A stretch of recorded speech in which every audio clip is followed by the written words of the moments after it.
Periyava Sharanam, Glimpses from Sri MahaPeriyava's Life History, Volume 11, Chapter 20, Continued, on Regional Country Unity.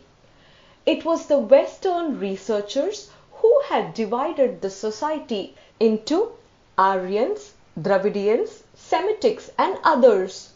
The Christian pastors who had migrated early to India imagined such divisions. The Christian missionaries were the first ones to plant the seeds of divisions. Leveraging the concept of division in society, they confirmed the authority over the people of our country. Politicians used this divisional concept to their own advantage. Utilizing the strong cultural connections of India with countries from Egypt to Java, we should now build the relationships and unity with them. Realizing the truth behind this, we should also build fraternity and well-being amongst our various communities. We should not try to divide India into many parts based on petty differences in the worship of deities and languages. By reading wrong histories and creating false divisions, if people conduct protest with a political eye, the Asian region itself may break up into pieces. It might give way to a third party.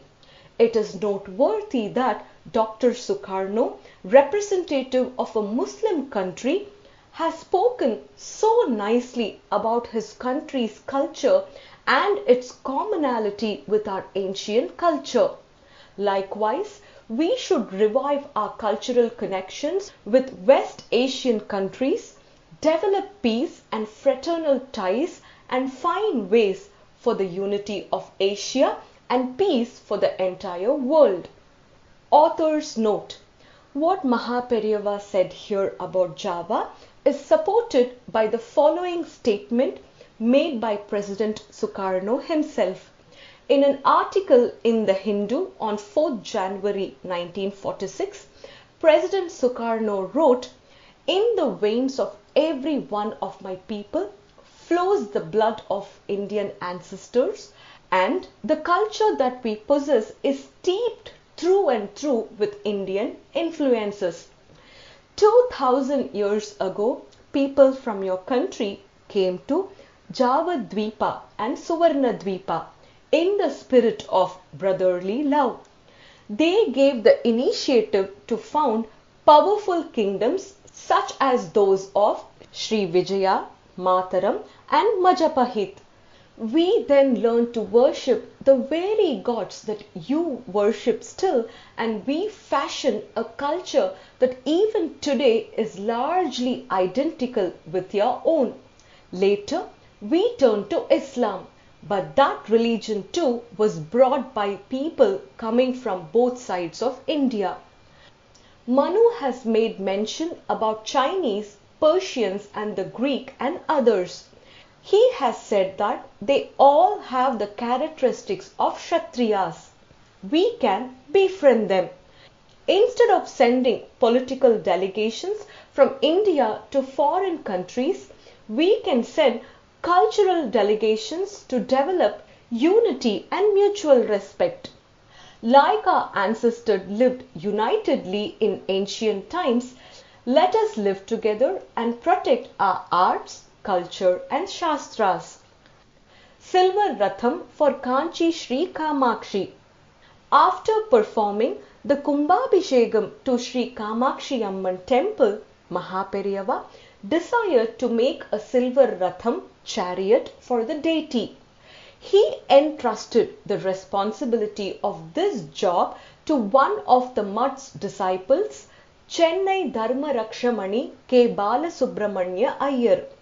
Amidst his other work, Sri Iyer started this work. The mutt, local merchants and the public contributed to building the Ratham and a mantap for housing the Ratham. On Sunday, February 16, 1947, the silver Ratham carried the beautifully decorated Kamakshi Amman in a long procession around Kanchipuram's main streets. At this time, Srimad Shankaracharya of Puri, who was camping in Chennai, visited Kanchipuram and had darshan of Kamakshi Amman. Later, he met with MahaPeriyava and had a long conversation with him. MahaPeriyava's message on Independence Day. Following India's attainment of independence on August 15, 1947, MahaPeriyava provided a message to the people. Excerpts from his message. At this time of our country Bharat, India, attaining independence, all the people of our ancient country should wholeheartedly pray to Sri Bhagavan. Let us pray to get more mental strength and wisdom. Only with Almighty's grace we can safeguard our freedom and help all those with worldly vision to lead happy lives in this world. Fortunately, the placement of Bhagavan's chakra wheel right in the center of our national flag is praiseworthy. This chakra associates us with the historically famous Emperor Ashoka's preachings.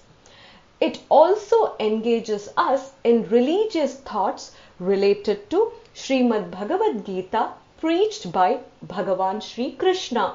Since Sri Krishna Bhagavan says in Bhagavad Gita's chapter 3, verse 16, Evam Pravartitam Chakram, thus established by the Vedas, we may take that Dharma shines in the shape of Chakram. Moreover, in verses 14 and 15 of the same chapter in the Gita, it is said that body is created from food. Food is created from rains.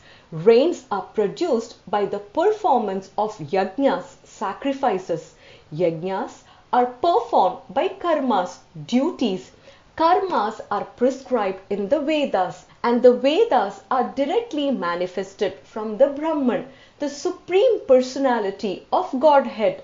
So, this unique Ashoka Chakra is the Dharma Chakra that provides us with several explanations, beginning with the remembrance of the great Emperor Ashoka and the grace of God. Let this independence provide us with 4 key benefits to life: Dharma, righteousness; Artha, material wealth; Kama, happiness; and Moksha, the ultimate goal of liberation. For a long time, this country has struggled to get freedom. This freedom was achieved out of God's grace, blessings of Mahans, saints, and incomparable sacrifices of the people. Let us pray to the Almighty to bless us so that this freedom helps our nation to become prosperous and its people remain united and live with love. Following the independence of the nation, we should also try to achieve independence.